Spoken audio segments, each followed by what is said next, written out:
Big news! Wayfair's President's Day clearance is on now, and you can score tons of huge deals. Like Wayfair's best deals since Black Friday. Right now through February 16th, you can score up to 70% off everything home at Wayfair.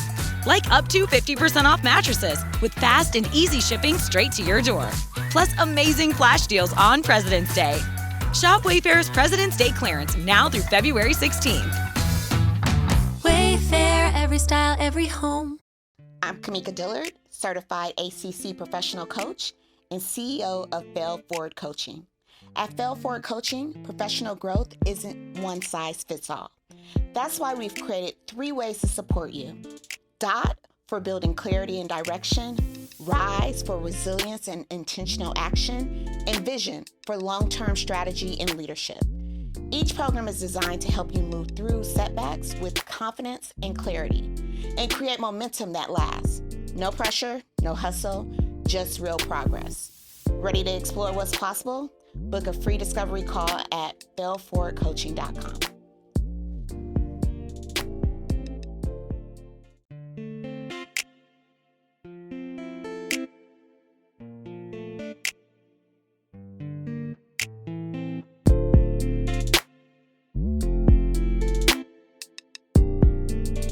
Welcome to the Black Women Will Save Black Women, the podcast where we support, amplify, validate, and elevate Black women always.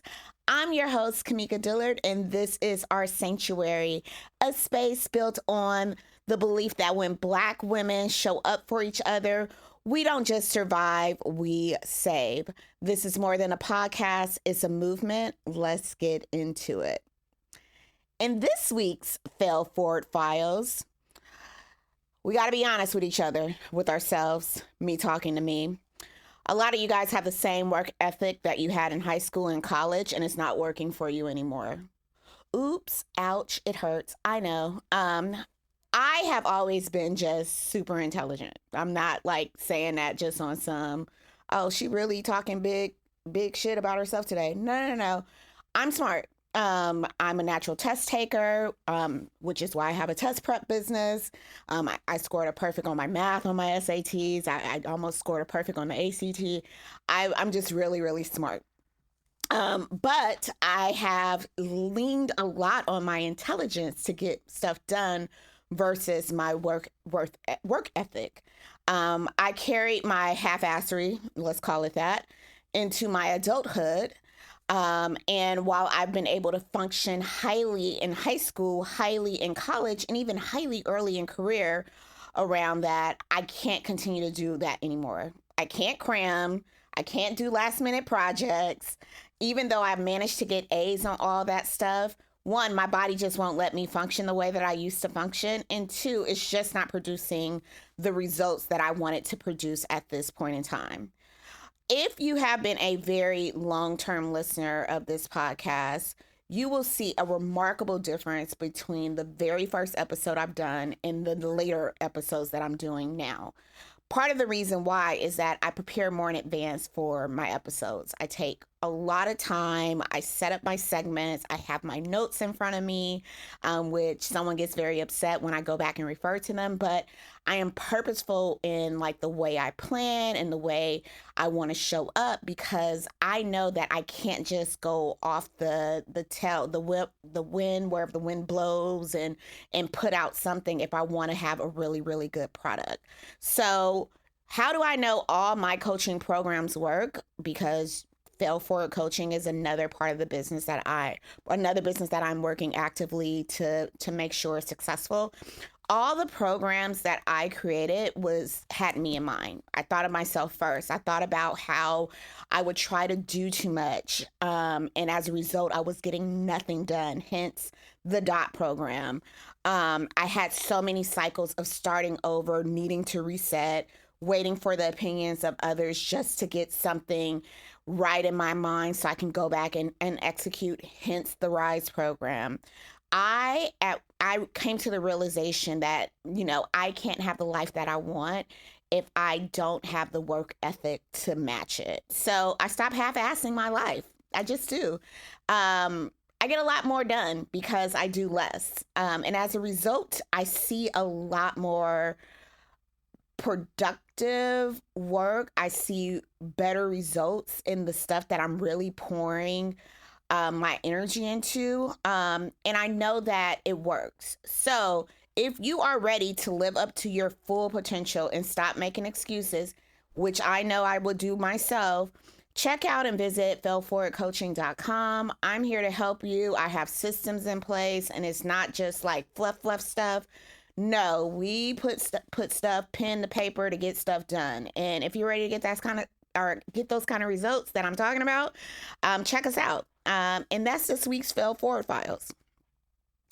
All right, our guest for today, I'm super excited about Shamira Brown. And side note, not my friend Shamira Brown, who is like my cousin. We grew up together, but I know she's going to hear this episode and be like, girl, you got an imposter on the show with the same name. No, Shamira Brown, MBA, PMP, is a results-driven leader with 13 plus years in digital transformation, AI integration, and operational excellence across tech and pharma. She led strategic programs at Salesforce, Career Builder, and Biogen, and brings a strong foundation in chemical engineering and chemistry.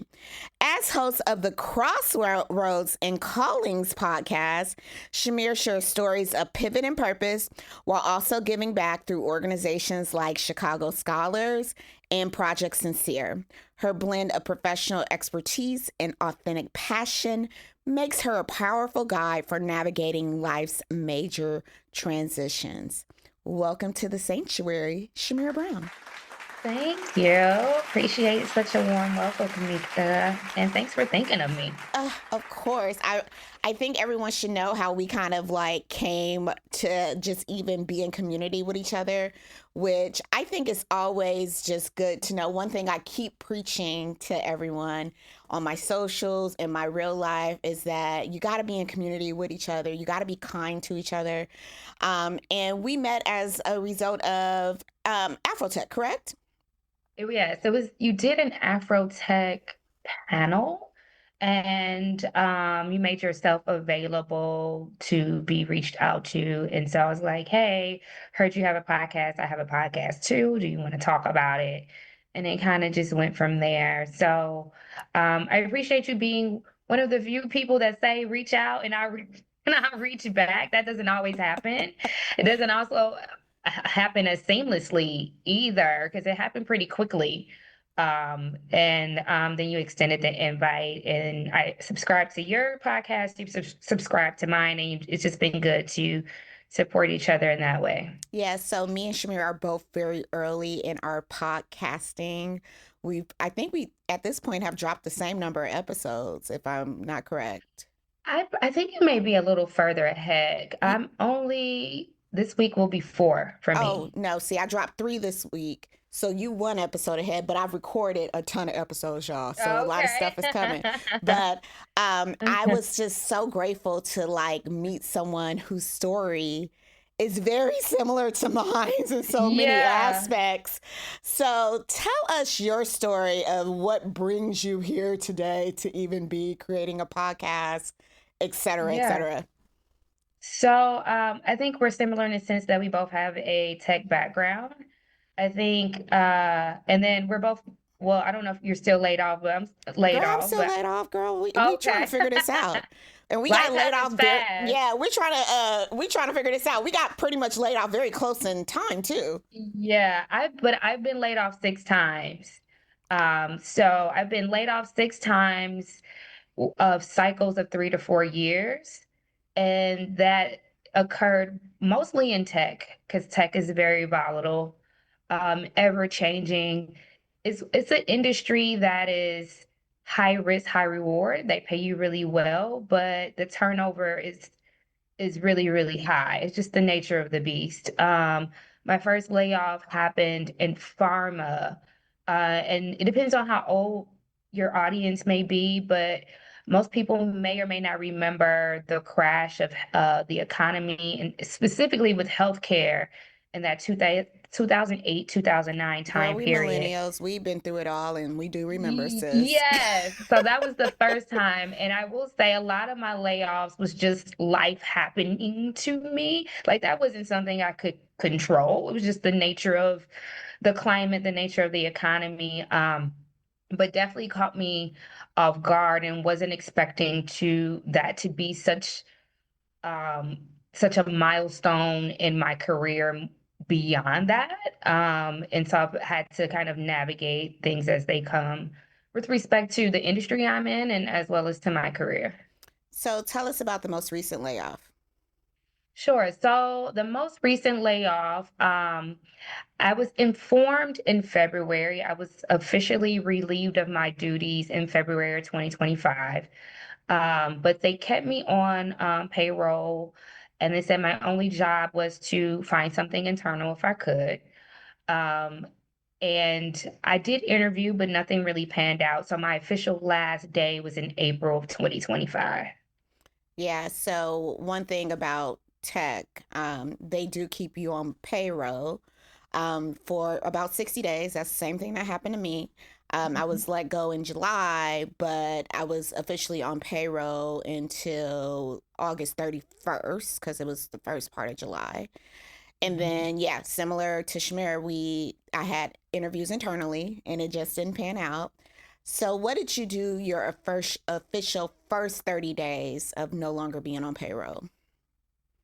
Um, I can start back in February because when I was relieved of my duties, I went on a month and a half road trip. I called it my road trip of healing and self-discovery. It's on TikTok if people want to check it out. So I originally was supposed to go to DC and to network and look for a job, which was the thing that I had did the last time I was laid off. But this time I determined that I knew what was in DC. I know what that's about. So I decided to do a road trip through the South. I'm from Chicago. That is not something I do. I have Caribbean parents. I don't know what's down there. So I decided to take a road trip from Chicago to Louisville.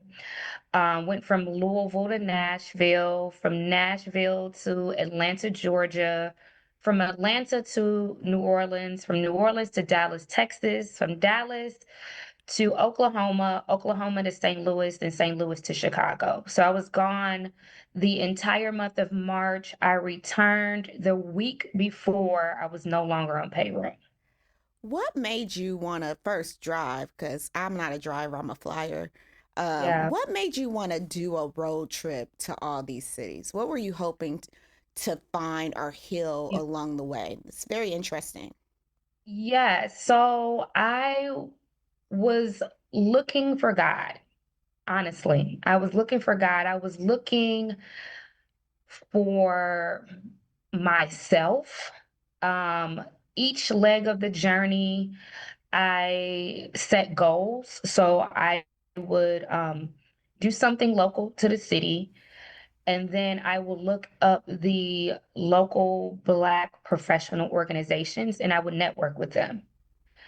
And then I would enjoy the nightlife and sit at the bar and just start talking to people and just catch a vibe for what the city entailed, maybe get some suggestions on what I should see.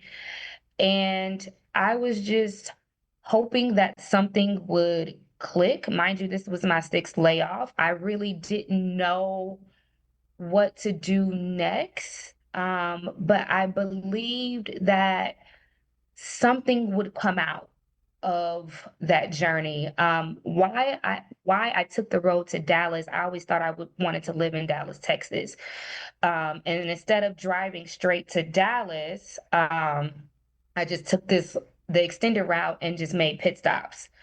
And so I spent the longest leg of my journey in Dallas. Again, I did some networking and met some people. I didn't realize I'm very social in Chicago. I didn't realize how many people had left Chicago and lived in these cities until I started letting people know that I was en route. And then people would say, "Oh, I have a cousin there. Look him up," or "Oh, I have a friend here." So I had people kind of helping me along the way and kind of guiding me along this journey. So I was alone. It was a solo trip, but I can honestly say I wasn't alone because every leg of the journey, there was someone there to meet me that I didn't expect that would meet me there. Did you find God? Did I find him? Not in the sense in which I was hoping for. I was hoping for something profound. I was hoping that I would find a job. I was hoping that I would know without a shadow of a doubt that that maybe I was supposed to leave Chicago. I didn't find out any of those things. None of that happened. What did happen is I realized that I was never alone. Mm. Um, I that God was always with me wherever I went. I mean, it is Hickville, USA down there. And this was right before they enforced the real ID. So I didn't need any like passport to jump state line. So, I was lucky that I was able to move so freely. I was, I didn't experience any like brash racism or anything. Um, so did I find God? I found that he was with me, but did I find him in the sense of finding answers for my life? No, I didn't. Yeah, I will be the first to say me and God, we have a very contentious relationship because I plan. And my God, he laughs when I decide to say, hey, I'm going to do something. Yeah. He is not in support and has other plans for my life.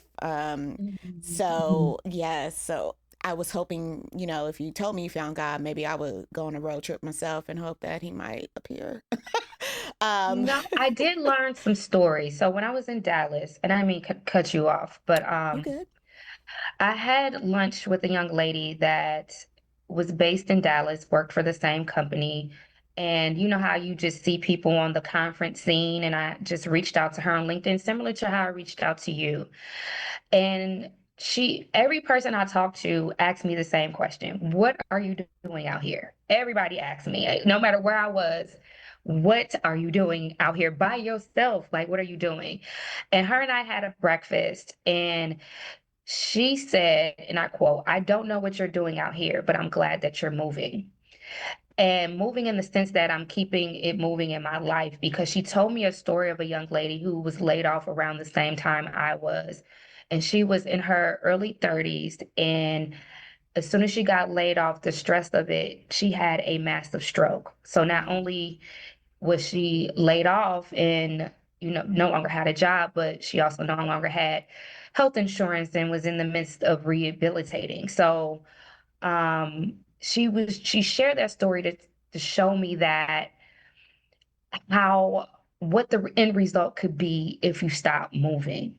mm, And even though I didn't find quote unquote God in the way I was expecting him to, I was grateful that I had the wherewithal not to let it kill me and not let it destroy my life in that way because that young lady is still rehabbing. She's younger than I'm 40, I'm 42.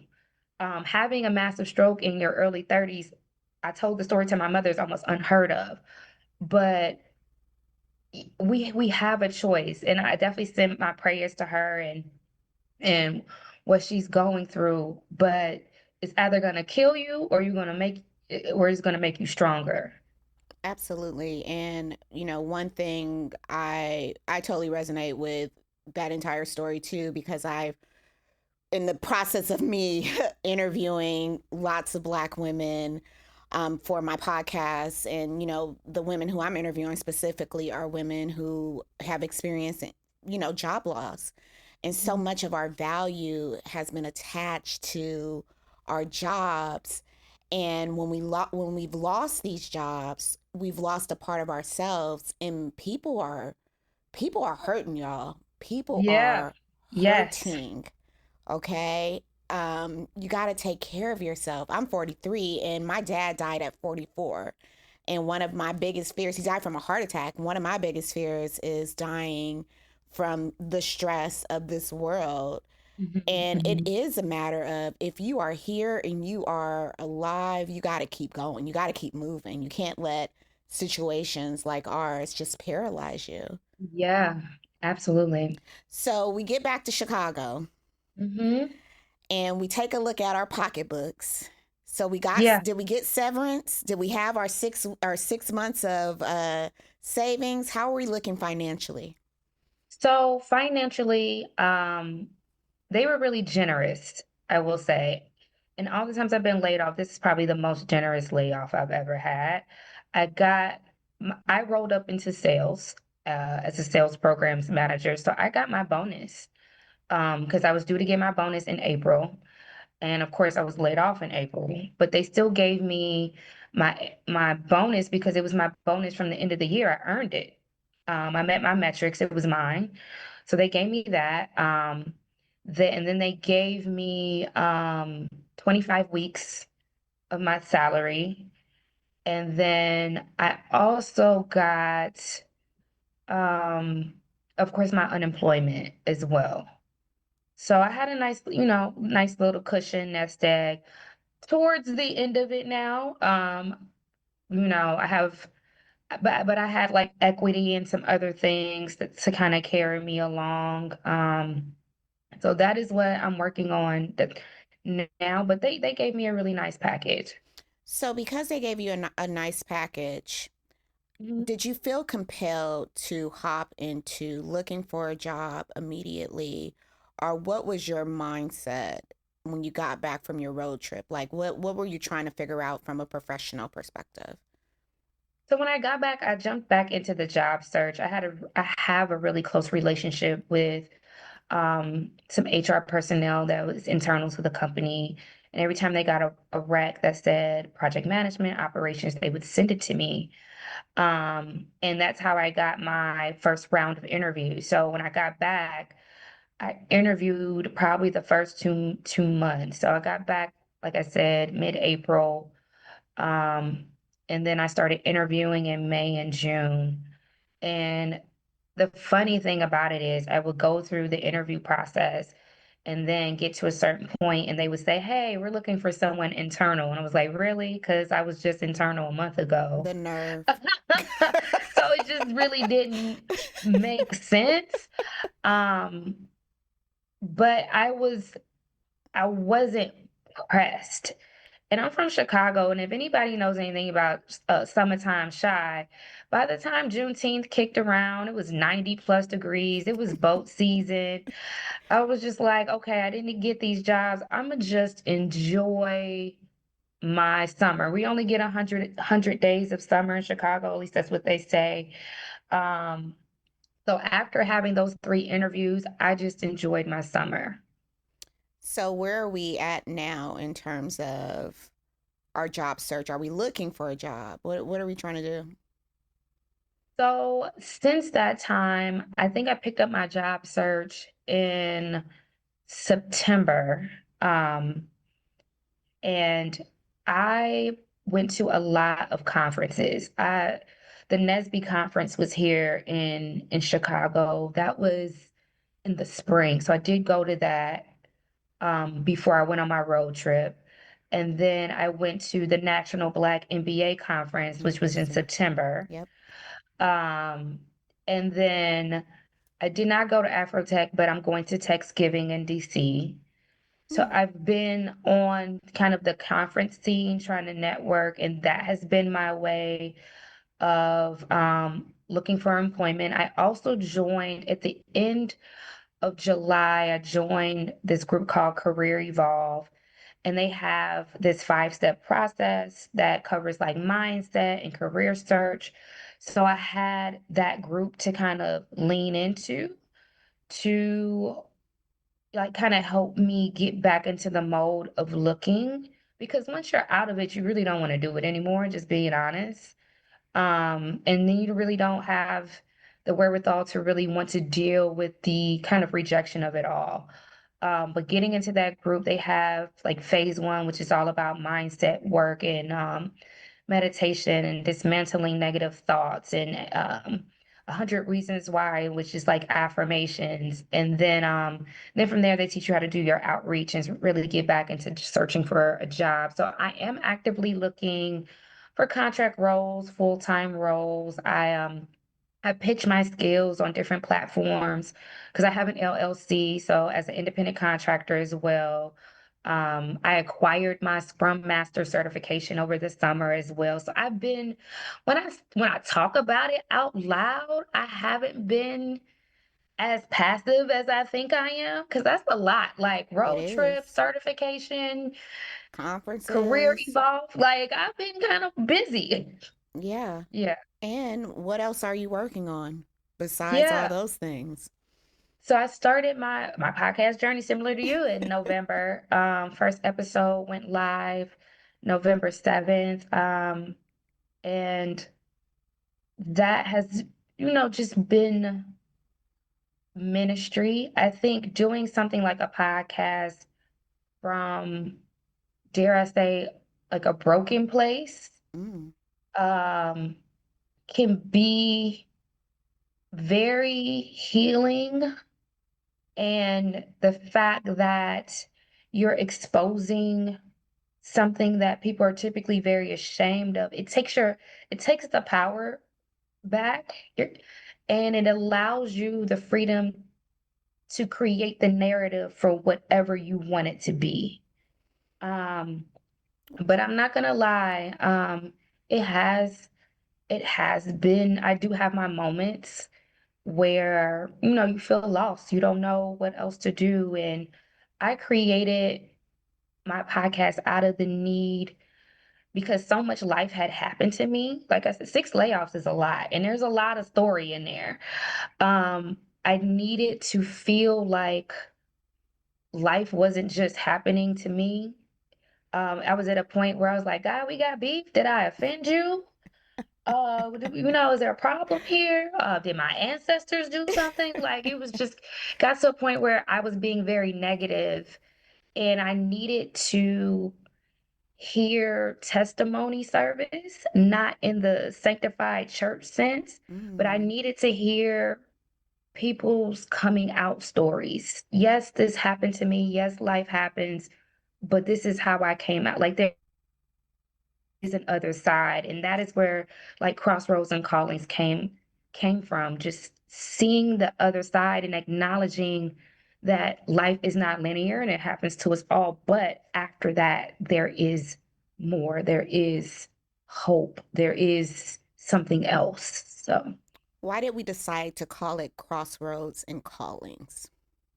I really think it may have came from my road trip. I was literally on a crossroads. It was me trying to define this new version of Shamir. I think the women that have come before me and the women in my life that have hit the age of 40 something and beyond did a disservice in letting us know, at least letting me know, that you changed so much. Girl.